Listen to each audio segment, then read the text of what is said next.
ben, il faut savoir ce qu'on veut. Donc il y a un outil d'ailleurs là-dessus, on en a beaucoup parlé des Gilets jaunes, était vraiment développé cet outil dans la conscience de tout le monde, des Gilets jaunes et des Français, puisqu'on en parle beaucoup. On en parle, les partis politiques en parlent, mais font n'importe quoi, ne le mettent pas en pratique, parce que ça les remettrait en cause en fait, au cas où. Ça s'appelle le RIC, le référendum d'initiative citoyenne. Et ce qui est important dans le RIC, c'est l'initiative citoyenne. C'est la capacité de nous-mêmes de changer les règles.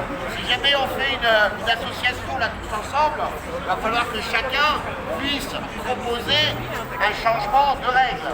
Et dans ce cadre-là, il faut qu'il puisse modifier la Constitution à condition qu'on soit une majorité et d'accord. Et ça, c'est une garantie. C'est comme quand vous prenez votre voiture, si vous avez un accident, si le pouvoir déconne, vous avez une garantie. C'est le minimum, le plus grand petit dénominateur commun. Le minimum qu'on doit exiger de toute personne, même un héros, même un chef, même ce que vous voulez, il faut qu'il nous garantisse dès le départ notre capacité, nous, au peuple, à proposer, à modifier, à révoquer, voilà, notre capacité.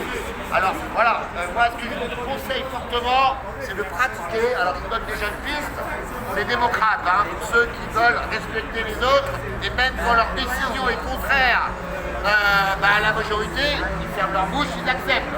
C'est ça la démocratie, c'est pas ce que je veux croire.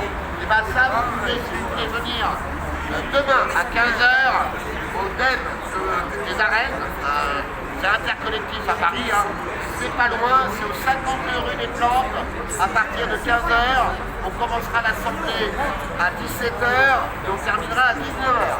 Ça a lieu tous les mois, pas forcément à la même adresse, mais ça permet de se mettre en lien et surtout de pratiquer l'intelligence collective, les débats contradictoires et les prises de parole de chacun et la capacité de chacun et chacune de mettre des choses à l'ordre du jour. Pratiquer la démocratie. Alors l'organisme, c'est pas quelque chose de... c'est pas un collectif, c'est un collectif de fait. C'est le DEM des arènes. C'est quelque chose qui existe depuis maintenant 1 an et le DEM. Alors le DEM, c'est un quartier d'Athènes. À Athènes, il faisait des assemblées dans des quartiers pour décider, comme vous faisiez au Moyen-Âge en France, comme il faut en Suisse, dans certains cantons. On lève la main, on vote pour des choses pratiques. On vote, on n'élit pas. Et donc, le DEM à Athènes, c'était donc différents quartiers, différents villages, et ils envoyaient à l'Agora ou à la Boulée, surtout. La Boulée, c'était l'exécutif d'Athènes, avec une rotation tous les 1 mois et 3 jours. Alors quand on dit qu'il y a un gouvernement machin, en fait non. Quand la boucle nucléaire est là, quand les objectifs sont fixés, l'exécutif, il n'a rien à inventer.